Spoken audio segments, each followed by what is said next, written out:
जो भगवान नंदी के कानों में कुछ कहकर आते हैं, बोले हो कभी? सीधे बोल देते हो क्या जाकर?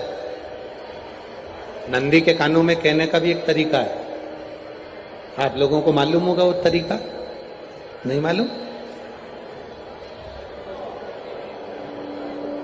ये बेलपत्री की जो डंडी रहती है ना, बीच का जो भाग है, ध्यान दिए ना जरा सा, ये बीच की जो डंडी है, फिर से देखिए, बेलपत्री के दो पत्ते और उसके पास में जो बीच की जो डंडी का भाग है, दिख रहा है आप लोगों को?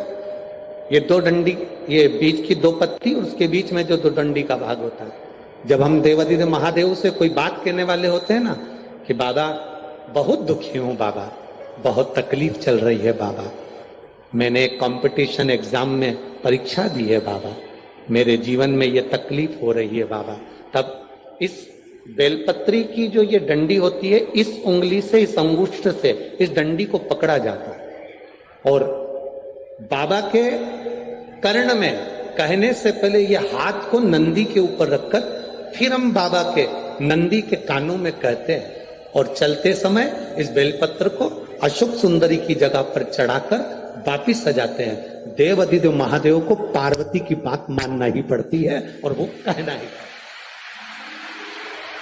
ये बेलपत्र की महत्व है। ये जितना फल एक बेलपत्र की पत्ती में, उतना की उतना फल। हम आपसे फिर कहेंगे, कभी मौका मिल जाए जिंदगी में, कभी तुम्हारे जीवन में अगर मौका मिले और कहीं बेलपत्री का वृक्ष मिल जाए जिसकी छांव तुम्हारे ऊपर पड़ रही हो, तुम्हारे ऊपर अगर बेलपत्री की छांव पड़ रही हो, उसके नीचे बैठकर कभी मौका मिले, एक बेलपत्री का पत्ता मात्र रखकर आप शिव जी का नाम लेकर जल भी अगर समर्पित कर रहे हो ना, तो वो 12 ज्योतिर्लिंग को जल चढ़ाने के बराबर फल प्रदान कर।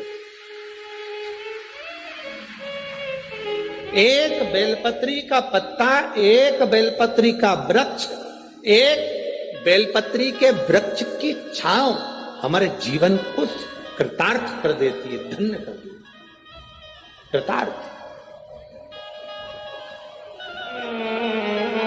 एक पत्र आया है, देखिए।